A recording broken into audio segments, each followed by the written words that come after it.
السلام علیکم. وعلیکم السلام ورحمۃ اللہ وبرکاتہ. سر پرفارمنس او ټرست څه ته وایي؟ زما خو که بچیا چې تاسو ته کله یو کار حواله شي او هغه کار تاسو په ښه طریقې سره وکړئ او تاسو هغه ریکوایرډ ریزلټ حاصل کړئ نو دې ته تاسو پرفارمنس وایي. خو د ټرست تعلق د ریکوایرډ ریزلټ او نتیجې سره نه وي بلکې د دې تعلق د انسان د بیلیف او د آیډیالوژي سره وي. مثلا تاسو دا کار ولې په ښه طریقې سره کول غواړئ او تاسو ولې دغه ریکوایرډ ریزلټ حاصلول غواړئ.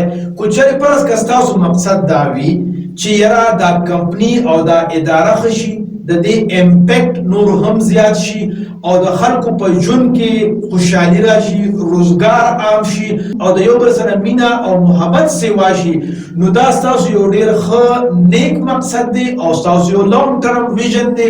نو تاسو چې څومره هم کار کوئ نو تاسو باید ټرسټ وردي او قابل اعتماد ګڼلی شئ ځکه چې تاسو د ادارې بهتري غواړئ. خو که چېرې فرض که تاسو دا بیسټ ریزلټ د دې دپاره غواړئ چې تاسو ته پروموشن میلو شي، بونس میلو شي، پیسه وګټئ او ستاسو د ادارې د ترقۍ سره اړو کار نه وي، نو بیا تاسو ټرسټ وردي نه ګڼلی کېږئ.